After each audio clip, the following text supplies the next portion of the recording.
ইমামের প্রতিবাদটাকে দেখো, তারপরে বলছি। খুতবা দেন, সেটা না খুতবা দেন, খুতবা দেন, খুতবা দেন এখানে। হ্যাঁ খুতবা, হ্যাঁ তা কোরআন হাদিস কোনটা কোন?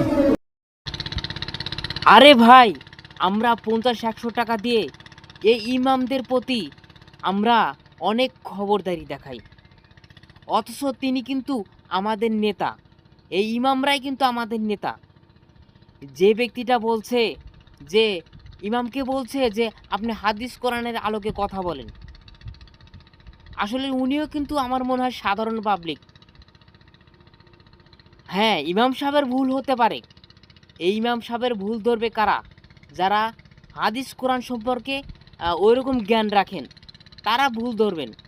কিন্তু আমরা সাধারণ পাবলিক এই 50-100 টাকা দিয়ে তাদের উপর অনেক খবরদারি করি। এই কালচারটা কিন্তু আমাদের বাংলাদেশে তৈরি হয়েছে। এই কালচারটা থেকে আমাদের বেরিয়ে আসতে হবে। যার যে অবস্থান, ইসলামের যেরকম ব্যাকরণ বলা হয়েছে, এই ইসলামের ব্যাকরণ অনুযায়ী তাকে সেই অবস্থান দিতে হবে। আমরা সত্যকে গ্রহণ করি, সত্যকে গ্রহণ করার চেষ্টা করি। তো আজকের মতো এখানেই। আসসালামু আলাইকুম।